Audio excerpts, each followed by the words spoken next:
जिसको पाए बिना आदमी कंगाल और जिसको पाए बिना मनुष्य का मनुष्य जन्म व्यर्थ, जिसको जाने बिना सब कुछ जाना हुआ तुच्छ, जिसको मिले बिना सब मित्रों से मिलना मजूरी, ऐसा परमात्मा सदा सर्वत्र सबसे मिला हुआ है और आज तक पता नहीं। ये आश्चर्य है सत्संग की बात। क्या बात!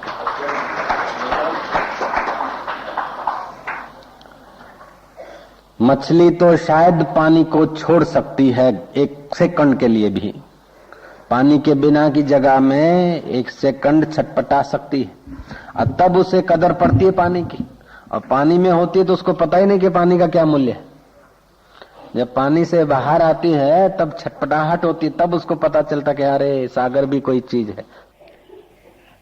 अब मनुष्य की विटंबना यह है कि तुम परमात्मा के से एक क्षण भी बाहर नहीं निकल सकते, इसलिए तुमको छटपटाहट कभी होती नहीं। ये सत्संग है आज का। खुदा की कसम खा के बोलता हूं, क्या बात है तो यही बात है सच्ची। ये दोनों हाथ धर दिए। एक क्षण भी अगर तुम ईश्वर से अलग हो जाओ तो पता चले कि क्या इसकी कीमत है। अभी श्वास चल रहा है तो इसकी कोई कीमत नहीं। एक क्षण के लिए तुम्हारा नाक दाब दें, मुंह शरीर दाब दें तो फिर जरा लगेगा, और एक मिनट के लिए दाब दें तो फिर पता चले। अरे नाक न दाबे, नाक से तुम सांस लेते रहो, लेकिन तुम्हारे अंगों को डामर लगा दिया जाए, जो रोमकूप है वो बंद कर लिया जाए, तो आप 15 मिनट से ज्यादा जी नहीं सकते। अभी रोमकूप का कोई, अरे हम नाक से सांस लेते हैं, फिर इसकी क्या जरूरत है। ये पता ही नहीं था कि इनके बिना भी हम नहीं जी सकते। गाना गाते तेरे लिए भी क्या जीना, अरे जा डफो। तो कहते गए और उनके बिना जीते गए और क्या क्या करते गए। उस तत्व के बिना, उस तत्व के आधार से, अब वो तत्व ही सार है। वैज्ञानिक ढंग से देखो, वेदांतिक दृष्टि से देखो, प्राकृतिक दृष्टि से देखो, ये जो पृथ्वी खड़ी है ठोस दिख रही है, इससे 10 गुना जल है और जल के सहारे ठहरी है। बेट जो है ना, बेट, नदी में बेट दिखते हैं, ऐसे ही पृथ्वी से 10 गुना जल। जल तेज के सहारे खड़ा है, तेज वायु के सहारे खड़ा है, और सबका सहारा देने वाला आकाश सबको अवलंबन दे रहा है। और वह आकाश का सहारा है प्रकृति, महतत्व। महतत्व का सहारा है प्रकृति, और प्रकृति का सहारा है पुरुष। अब बाहर भी व्यष्टि समष्टि में और भीतर व्यष्टि में तुम्हारे शरीर में पृथ्वी तत्व है, जल तत्व है, तेज तत्व है कि नहीं है? तेज तत्व न होता तो आंखें देखती कैसे? जल तत्व न होता तो ये पानी और पसीना और ये रक्त, थूक, लाट। वायु तत्व है, ये श्वास लेते ही प्राण, फिर 5 हो जाते प्राण, अपान व्यान उदान समान। और आकाश तत्व भी है, कान, नाक, ये हृदय। तो इस शरीर में भी ये 5 प्रकार के 5 भूतों के, महाभूतों का व्यष्टि यह शरीर, मन, बुद्धि और अहंकार। ये अष्टधा प्रकृति तुम्हारे शरीर में भी है, बाहर भी है। अब बताओ कि अष्टधा प्रकृति में तुमने 40 साल, 30 साल, 35 साल, 50 साल अभी अनुभव किया, और उसके पहले भी अष्टधा प्रकृति के शरीर मिले, उसके तुम अनुभव करते आए। और इस प्राकृतिक अष्टधा प्रकृति के संयोग जन्य सुख यदि टिकते तो एक एक दिन में तुमने कई क्षण सुख के लिए होगा। लाओ लाओ सुख लेते लवलेश। सुई की नोक पे पानी का गैलन ढोलो, सुई की नोक पे जितना पानी टिके उतना इतना भी सुख टिकता तो करोड़ों जन्म में तुम सुख लेते आए, संयोग जन्य सुख। तो अभी सुख होता, वैगन भरे हुए होते, गोदाम भर जाते सुख के। तो संयोग जन्य सुख, संयोग माना क्या, धन तो तिजोरी में है, लेकिन अहम बोलता है कि मेरे पास 7 लाख है। मकान तो जमीन पर है, लेकिन अहम भावना करता है कि मेरा मकान 3 मंजिल का है। पुत्र तो बाजार में घूम रहे हैं, मेरा बेटा है, तेरा बेटा नहीं है, वो तो सुख का बेटा है। लाडी में सुख मिलेगा तो उसका पीछे जाएगा, गाड़ी में मिलेगा तो उसके पीछे जाएगा, डाइवर्स में सुख देखेगा तो वो भी कर देगा। बेटा सुख का है, तेरा बेटा नहीं। लेकिन सुख उस बेचारे को पता ही नहीं, संयोग जन्य सुख में जीवन बिता रहा है। तो ये जो संयोग जन्य सुख है, इन संयोग जन्य सुखों से आज तक हम यदि सुखी होते तो सब आदमी तृप्त होते। जो वास्तविक सुख है उसको तो पीठ किया, और जो सुख से दूर लिए जा रहे हैं उसके पीछे हम पड़े। मैंने बताई थी वो मुर्गी की कहानी कि वैज्ञानिकों ने क्या करा कि मुर्गी अंडे देकर बच्चों को बना रही थी, बच्चे से हो रही थी। बच्चा जब निकलने को था, बच्चे की मुद्दत पूरी हुई, मुर्गी ने चोंच मारी, अंडा फूटे और बच्चा निकले।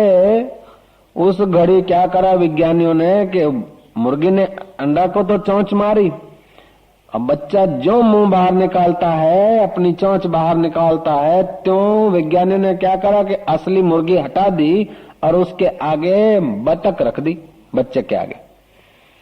और बच्चा को फर्स्ट इंप्रेशन पड़ा कि ये मेरी माँ है।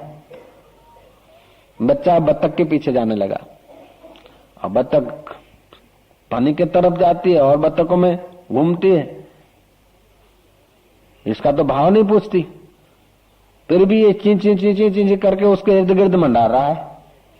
वो माँ बेचारी जो असली माँ है, वहां वो अपने पंख फैलाकर बुला रही है। उस पिंजड़े में पड़ी पड़ी कर्रा रही है माँ, लेकिन वहां नहीं जाता। अब बतखें चौंचे मार रही, उसका पीछा छोड़ता नहीं, और माँ बुला रही, उधर जाता नहीं। रात को ठंडी में ठुठर रहा है, फिर भी मां के पास नहीं जाता, बतख की चोंचे खा रहा है। ऐसा क्यों हुआ कि जन्मते वक्त फर्स्ट इंप्रेशन जो पड़ी ना, उसको आकर्षण उधर का हो गए। ऐसे कई बच्चों को मैं देखता हूं कि हजारों जन्मों से बतखों की चोंच खाते आए हैं। कोई एमए पढ़ा बच्चा है, कोई बीए पढ़ा बच्चा है, कोई धनवान बच्चा है, कोई निर्धन बच्चा है, लेकिन बतख की चोंच खा रहे माया की। एक होती है परा प्रकृति, दूसरी होती है अपरा।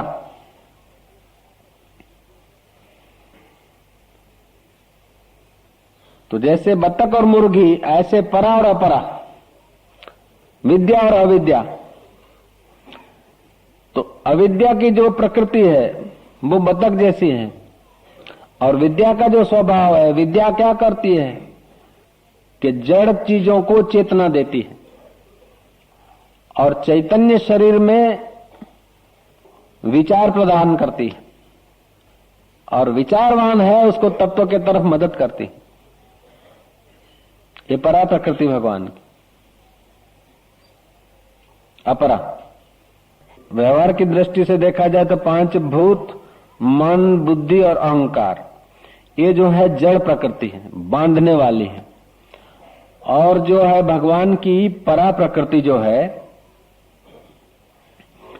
जिससे संपूर्ण जगत धारण किया जा रहा है, जीव रूपा प्रकृति, वह जो है वो प्रकृति योग की दृष्टि से देखा जाए तो चिदावली भी है, चित्त शक्ति। वो चित्त शक्ति चैतन्य की सत्ता से, चैतन्य की सत्ता में रहती, जैसे पानी के बल से ही सेवाल रहती है, जीती पानी को ढकती है, ऐसे ही वो परा प्रकृति पानी स्वरूप चैतन्य का, तत्व स्वरूप चैतन्य का सहारा लेकर ये जड़ प्रकृति को चेतना देती। वो चित्त शक्ति न हो तो ये तुम्हारा अष्टधा जो शरीर है, ये जड़ प्रकृति का, उसको चेतना नहीं मिलती। एक है जड़ प्रकृति, दूसरी होती है जीव रूपा चेतन प्रकृति। तो जड़ प्रकृति में अपना सामर्थ्य नहीं, लेकिन भगवान की जो चेतन प्रकृति है वो उसको सत्ता स्फूर्ति देती। और चेतन प्रकृति और भगवान में ऐसा अभेदत्व है जैसा दूध और दूध की सफेदी में, फल और फल की रस में, सांप और उसके टेढ़े मेढ़े चाल में, आपस में अभिन्न है। जैसे पुरुष और पुरुष की शक्ति, भाई इधर आओ तुम ये काम कर लोगे? हाँ बाबा जी। कितने पैसे लोगे? बोले बाबा जी हम 15 रुपए। अच्छा तो 15 रुपए तो तुम्हारा रोज का और 5 रुपए तुम्हारे में जो काम करने की शक्ति उसका दे रहे। बोले शक्ति हमारे में और हम और हमारी शक्ति एक है। जैसे पुरुष और पुरुष की शक्ति अभिन्न है, ऐसे ही परब्रह्म परमात्मा और परमात्मा की जीव रूपा जो प्रकृति है, परा प्रकृति, वो अभिन्न है। तो परमात्मा और परमात्मा की शक्ति अभिन्न है, ऐसे तुम्हारा और तुम्हारी शक्ति भी अभिन्न है। जय जय।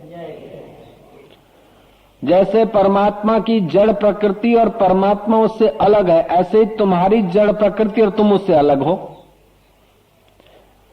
तुम अगर ये होते तो बाल काट काट के कितने ही फेंक दिए तो तुम फेंक जाते, नख काट काट के कितने ही बहा दिए तुम बह जाते, और दिन रात न जाने कितना कितना बहता है, नाक से बहता है, कान से बहता है, मुंह से बहता है, न जाने क्या क्या बहता है, बाथरूम में है, वो सब रोज बदलता रहता है। मैंने बताया था ना कि 15 मिनट आप 15 मिनट से ज्यादा नहीं जी सकते। नाक चालू हो, श्वासोश्वास लेते रहें, लेकिन शरीर को डामर का लेप कर दे, रोम को भर दे, बहाव बंद हो जाएगा। बहाव बंद हो जाएगा तो आप नहीं जी सकते। फिर पता चलता कि रोमकूप की कोई कीमत है, अभी कोई कीमत नहीं। ऐसे ही जो चीज नहीं है उसके तरफ मन भागता है, और जो है मौजूद उसकी कोई परवाह नहीं। तो मन हमेशा अभाव को खोजता है, अभाव में जीता है। इसीलिए भगत लोग भी जप करेंगे ना, राम हरे राम हरे राम हरे राम, लेकिन वहां टिकेगा नहीं, फिर धुन को चेंज करना पड़ता है। जय जय।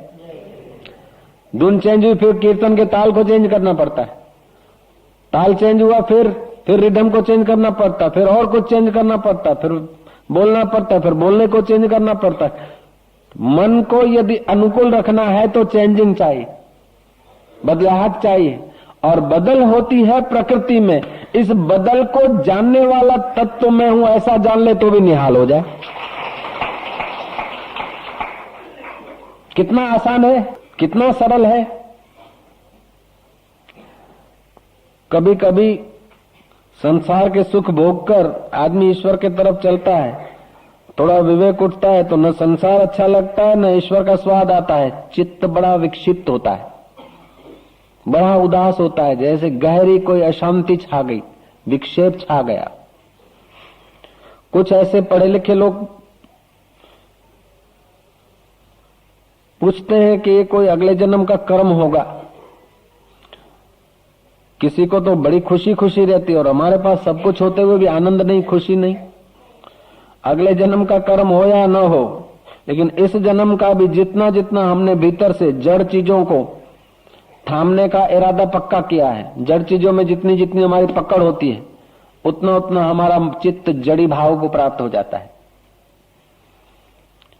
इससे छूटने का उपाय कि जिनके पास जो नंगे हैं, भूखे हैं, सबको तो तुम दे नहीं सकते, लेकिन जितने को तुम दे सको उतने, अभावग्रस्त जो लोग हैं जिन चीजों से, उन गरीब दीन दुखियों पर तुम अपने आत्मभाव करके उनकी सेवा करो, चित्त प्रसन्न होने लग जाएगा। जय जय। हम संत हैं, असंत के नाते हम संत हैं, दुर्जन के कारण हम सज्जन दिखते हैं। निर्धन के कारण हम धनवान दिखेंगे, अनपढ़ के कारण हम पढ़े हुए दिखेंगे, उनके पास नहीं है तब हम सेठ दिखते हैं। तो सेठ हम हुए तो उनकी कृपा से हुए, अभावग्रस्त हैं उसीलिए हमारे पास है, जिनके पास नहीं है उनके कारण हमारे पास जो है उसका सुख, उसका कुछ विशेष दिख रहा। तो ऐसे लोगों को अपना स्वरूप समझ के, नश्वर चीजें हैं छोड़ के तो जाना ही है, उनका यदि सदुपयोग करने लग जाए तो चित्त की जो पकड़े हैं, ग्रंथियां हैं, वो खुलने लग जाएगी। तुम्हारे पास धन है तो धन, विद्या है तो विद्या, बल है तो बल, अकल है तो अकल, जो चीज है वो परोपकार में लगाओ। अब परोपकार में लगाओ तो अष्टधा प्रकृति और जीव रूपा प्रकृति में हो रहा है। मैं न करता हूं, न कराता हूं, न लेता हूं, न देता हूं, हरिओम तत्सत, और सब गप सब करता बरता सब गप सब, ऐसा भाव करो तो भी तत्व ज्ञान हो सकता है। ये कर्म का मार्ग हुआ। भक्ति करो, भक्ति का रास्ता लो, योग का रास्ता लो, क्या तत्व ज्ञान का रास्ता लो, लेकिन ये प्रकृति, जड़ प्रकृति के साथ जो तादात्म्य है, वो तादात्म्य विच्छेद हो जाए तो तुम्हारे जैसा आनंद स्वरूप और विश्व में कोई नहीं। अरे तुम तो भगवान को आनंदित कर सकते हो, ईश्वर को आनंद देने की योग्यता तुम्हारे में है, और तुम जर्रे जर्रे सुख के लिए यार घूमते हो बाजारों में, क्या है फिल्म तू सुख दे, शकोरू फूटेलू सुख आपसे बिचारी, हे आइसक्रीम तू सुख दे, हे टीवी तू सुख दे, हे वीडियो तू सुख दे, हे कैमरा तू सुख दे, ये सब क्षण भर के लिए हाश हो जाएगा। फाइन, रेडी, ओके, फोटो सरस आयो, पर कितनी बार मजा, कितनी बार टकी, ये सब आने जाने वाला संयोगजन्य सुख है। इस सुख से तुम्हारा काम नहीं चलेगा। हाँ, इस सुख से तृप्ति नहीं होगी, इस सुख में कोई सार नहीं। कभी कभी तो पुण्य करते समय अहंकार हो जाता है। जो कर्म करने से अहंकार घटीभूत हो जाए, अहंकार घन होता है, वो पुण्य कर्म भी अशांति दे देता है। और कभी कभी तो पाप कर्म से भी शांति आने लगती है। हेतु पाप कर्म नहीं होता, अपराध होना, गिर जाना अपराध नहीं है, गिर जाना प्रमाद है, और गिरकर न उठना अपराध है। फिर से समझ लें, गिर जाना अपराध नहीं है, प्रमाद है, ना समझी है, गलती है। गिर जाना प्रमाद है, लेकिन गिरकर न उठना ये अपराध है। चित्त विक्षिप्त हो गया, ऐसा गलती हो गया, ये हो गया। कभी कभी गिरावट भी तुम्हें ईश्वर की कृपा से किनारा दे देती। मन में भर गया कि मैं कुछ जानता हूं, मेरे पास कुछ है, मेरा मकान बढ़िया है, मेरी इज्जत बढ़िया है, मेरा रुपया बड़ा है, मेरी फैक्ट्री बड़ी है, मेरा दुकान बड़ा है, मेरा दोस्त बड़ा है, मेरी औरत बड़ी है, मेरा पति बढ़िया है। ऐसे इन संयोगजन्य सुख में शायद तुम्हारा अहंकार कहीं उलझ गया है। उस उलझे हुए अहंकार को भगवान की दया से कभी कभी तुम संयमी है, मैं ब्रह्मचारी हूं, मैं त्यागी हूं, मैं अमुक हूं, इससे भी कभी कभी पकड़ आ जाती। वेदांत को जानता हूं तो कभी कभी ये चीजें भी तुम्हें वास्तविक शांति और आनंद से दूर कर देती। श्री राम। आदमी खड़ा था नदी किनारे, इधर उधर देखा और रेतीले तट पे खड़ा था, रेती बही और गिर पड़ा, नदी में गिर पड़ा। इतनी देर तो चिंता कर रहा था उस पार कैसे जाऊं, डूब जाऊंगा डूब जाऊंगा, और वो गिर पड़ा, फेंफू हुआ थोड़ा, बहाव ने उस किनारे लगा दिया। बाहरे वाह, जिंदे डरता था, अकड़े खड़ा था, चिंतित खड़ा था, बहाव ने उस किनारे लगा दिया। तो ये हुआ ईश्वर की अहेतु की कृपा, सरिता का स्वभाव। ऐसे ईश्वर का कभी स्वाभाविक कृपा, महात्मा की स्वाभाविक कृपा होती है, आदमी उस किनारे आ जाता है। तो कभी कभी अपराध होने पर भी अहम टूट जाता है, और अहम टूटा तो आदमी इस किनारे आ जाता है। ध्यान देना, कभी कभी हम अपने को सज्जन, सुखी, धनवान, अमुक अमुक मानते हैं तो भीतर से भारे खम हो जाते, ईश्वर से दूर हो जाते हैं, सहजता, सरलता, स्वाभाविकता से। तो ऐसी चोट लगती है, ऐसा कोई अपराध लगता है कि अपने में जो सज्जनता थी, जो सेठपना था, जो विशेषपना था, वो बह गया तो उस किनारे हम लग जाते हैं।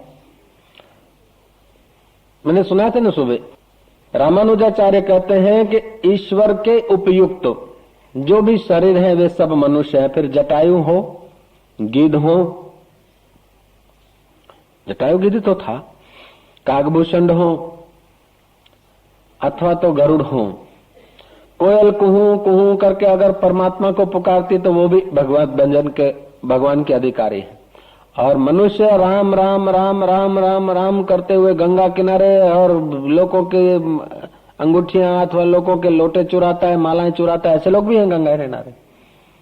राम राम जपते, माला घुमाते 3-3 घंटे, और कौन आया, कौन सुंदर है, कौन असुंदर है, वो देखने को लोग खड़े होते हैं। गंगे माता की जय करते जाते हैं, यात्रियों से बातचीत करने के लिए गंगा माई की जय कर रहे। जय तो है लेकिन हेतु शुद्ध नहीं।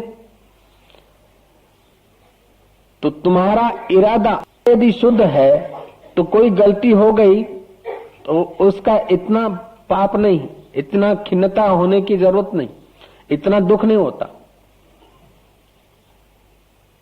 अकीदा शुद्ध, फिर कोई अपराध हो गया तो उससे चिंतित होने की जरूरत नहीं। अकीदा मलिन है और आदमी बढ़िया काम करता तो उसका भी कोई ज्यादा लाभ नहीं होता। तो हम अपनी नीयत को न बिगाड़ें, और नीयत बिगाड़ते सुखी होने के लिए। जय जय। सुखी होने के लिए नीयत बिगाड़ते हैं हम लोग। नीयत बिगाड़ने से संसार के सब सुख मिल नहीं जाते, और मिल भी गए तब भी वो लोग सुखी नहीं होते। तो खामखा अपनी नीयत बिगाड़ के बेइज्जती करना, भगवान के आगे, अंतर्यामी के आगे बेइज्जती कराना अपनी।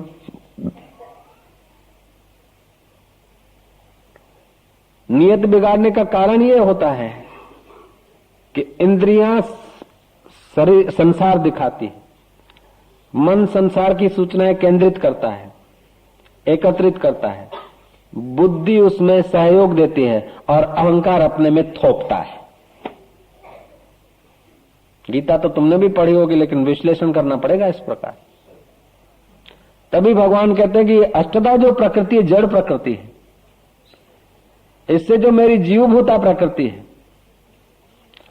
ये दम धार्यते जगत, उससे जगत धारण करता हूं। तो जैसे भगवान समष्टि का जगत धारण करते, ऐसे ही तुम भी तो समष्टि का धारण करते हो उसी शक्ति से। तो भगवान की शक्ति और तुम्हारी शक्ति एक है, भगवान की चेतना और तुम्हारी चेतना एक है। सत्य चित्त आनंद, जिसमें सत्य चरित्रता हो, चेतन अभिमुख बुद्धि हो, वही आनंद स्वरूप परमात्मा की अभिव्यक्ति कर सकता है, और वही मनुष्य है। अथवा ऐसी क्षमताएं जिसमें छुपी हुई है, वो भी मनुष्य है। मनसा सीवेती मनुष्याः, जैसे सुई कपड़े में प्रवेश करती है, पीछे पीछे धागा चलता है, कपड़ा सी लेती है, सुई दो कपड़ों को जोड़ देती है। ऐसे ही जिसकी वृत्ति जगत, जीव और जगत अथवा संसार, जगत और जगदीश, इसके बीच की जो वृत्ति है हमारी, वो ऐसी पैनी हो, ऐसी सूक्ष्म हो कि हमारा रहना, खाना, पीना, बोलना, चालना, हिलना, डुलना, ये सब ऐसा हो कि इस जीव ब्रह्म की एकता के लिए हो, भगवान और भक्त की एकता के लिए हो। तो हमारा सब व्यवहार भक्ति हो जाता है। मनसा सीवेति मनुष्याः, जो मन से सीए, आंखों ने तो व्यक्ति दिखाया, मन से तुमने संबंध मान लिया, और मन से जैसा संबंध माना ऐसा वो दिखेगा। आज तक मित्र था, 2 घंटे पहले से अड़ गए, अब उसके सब दुर्गुण दिखते हैं। क्यों? कि मन जिसके लिए द्वेष करता है उसके दुर्गुण देखता है, और मन जिसके लिए राग करता है उसके सद्गुण देखता है। और गुणमय सृष्टि है, गुण दोष का तो सारा जगत भरा है। और राग से गुण दिखेंगे, द्वेष से अवगुण दिखेंगे। किसी से द्वेष है फिर भी उसमें गुण दिख रहे हैं तो तुम्हारे द्वेष में कमी है, और किसी में राग है और उसके अवगुण दिख रहे हैं तो तुम्हारी प्रीति में कमजोरी है। अब तुम्हारी कहते तो तुम अपनी मान लेते हो, सच तो ये तुम्हारी मन बुद्धि की है, लेकिन तुम अपने को नहीं जानते, तो मेरे को भी झूठ बोलना पड़ता कि तुम्हारी तुम्हारी तुम्हारी। ये अष्टधा प्रकृति का स्वभाव है। मन में राग आया तो गुण दिखे, द्वेष आया तो अवगुण दिखे। राग तीव्र नहीं है तो गुण के साथ अवगुण भी दिखे, द्वेष तीव्र नहीं है तो अवगुण के साथ गुण भी दिखे। लेकिन ये सब दिखे और दिख दिख कर गायब हो गए, वो तत्व है। और वो तत्व जैसा परमात्मा का भिन्न है ऐसा तुम्हारा भिन्न है, यही तो सत्संग है। ऐसे ही अष्टधा प्रकृति में जो कुछ हमारी पढ़ाई लिखाई समझ दौड़ उपलब्धियां हैं, उससे जीवन का रस शुरू नहीं होता है। मानसिक उपलब्धियां, शारीरिक अनुकूलताएं, बौद्धिक चाहनाएं कुछ मिल जाती है, लेकिन उससे तृप्ति नहीं होती। अभाव के लिए मन और दौड़ता है। तो कि बाबा जी अब सत्संग के सार रूप में हम अब क्या करें, जल्दी हमारा परम कल्याण हो जाए। भाई जो दांत गिर गया है ना, उधर जीभ बार बार जाती है, उधर जाना छोड़ दो। जो गिर गया, जो नहीं है वो नहीं है। जो है उन दांतों से चबा चबा के खाओ। ऐसे ही जो चीजें नहीं है उनकी इच्छा न करो, जो है उनका ठीक से सदुपयोग करो। और वो चीजें जो है उसका सदुपयोग तो करो। सदुपयोग क्या कि अपने देह के विलास को सदुपयोग नहीं करते, उसको परमार्थ में दूसरों के आंसू पूछने में लगाओ, जितना कुछ तुम्हारी हिम्मत हो। और कि उससे भी अधिक में अधिक रुपया पैसा पढ़ाई लिखाई तो तुम्हारे पास कुछ नहीं, बढ़िया में बढ़िया वो परमात्मा तत्व है, उसका तुम सदुपयोग करो। उसके साथ बात करो, उसके साथ गुनगुनाओ, उसके साथ मुस्कुराओ, पागलों जैसी बड़बड़ाहट करो, लेकिन उसके साथ करो। एक तरीका ये भी है। दूसरा तरीका है कि जो है नहीं है, ये नहीं है, नहीं है, नहीं है, नहीं नहीं नहीं नहीं कहते कहते जो नहीं कह रहा वो मैं कौन हूं, मैं कौन हूं, मैं कौन हूं, मैं कौन हूं, बस दम दमाट करो। ऐसे करते करते खोज करोगे तो भी परमानंद अवस्था में डूबते जाओगे। तीसरा तरीका है कि श्वास ली खूब जोर से, और जितनी देर रोक सके रोकी, फिर श्वास को धीरे धीरे छोड़ा, श्वास को छोड़ा, उसके साथ पांच भूतों का शरीर, मन, बुद्धि और अहंकार, ये सब मैं नहीं हूं। यह अष्टधा प्रकृति है। अब भगवान उससे भिन्न है, उसके साक्षी हैं, दृष्टा है। जैसे भगवान दृष्टा है, ऐसे इनका सबका मैं दृष्टा हूं। फिर श्वास लिया, रोका, जप किया, जब छोड़ा तो अष्टधा प्रकृति की मान्यता अपने में जो घुस गई थी वो छोड़ दी। युक्तियां तो कई है, लेकिन दुर्भाग्य की बात है कि हमको जो सदा साथ में उसको पाने की तड़फ नहीं। जितना हेत हराम में उतना हरि से होए, कहे कबीर वा दास का फिर पला में पकड़े कोई। ये जो नश्वर चीजें हैं उनमें जितनी प्रीति है, उससे आधी भी यदि राम के प्रति हो जाए तो आदमी निहाल हो जाए। मैंने बताया था, स्वल्प पुण्यवताम राजन विश्वासों नहीं बजाते। पुण्यों की जब कमी होती है तो आदमी का विश्वास खो जाता है। तो अनंत अनंत जन्मों के बाद एक मनुष्य जन्म मिलता है जो पुण्य पाप मिश्रित होते हैं। अब अनंत अनंत संस्कार हैं, करोड़ों जन्म में तुम्हारे किए हुए सुकृत भी हैं और किए हुए दुष्कृत भी हैं। अब सुकृत और दुष्कृत जब दोनों सम लेवल में आते हैं, अधिक सुकृत है तो ऊपर की योनियों में, और अधिक दुष्कृत है तो नीचे तिर्यक, गधा, कुत्ता, भैंसा, पेड़ पौधा, कबूतर, चिड़िया आदि, खिसकोला, छछूंदर, बिल्ली, कुत्ता आदि आदि योनियों में जाता है। जब आदमी के पुण्य और पाप बिल्कुल ठीक ठीक समकक्ष होते हैं तो मनुष्य बनता है। व्यक्ति जीव के पुण्य पाप सम होते हैं। अब उसको जैसा संयोग मिले, दुष्चरित्र वाला व्यक्ति मिले और जड़ चीजों के तरफ आकर्षण दिखाने वाला संयोग मिले, जैसे वो वैज्ञानिकों ने अंडा फूटते ही बतख दिखा दी, ऐसे ही हमारा जन्म में कोई बतख दिखा दे तो हमारा जीवन बतख की तरफ जाता है, और कोई मां दिखाने की बात कर दे तो मां की तरफ चल पड़ता है। श्री राम। अब जन्म के वक्त तो तुमको किसी ने बतख दिखाई या मां दिखाई तुम्हें पता नहीं, चलो, लेकिन अभी तुम अपने मन को रोज सुबह मां दिखाओ, बतख न दिखाओ।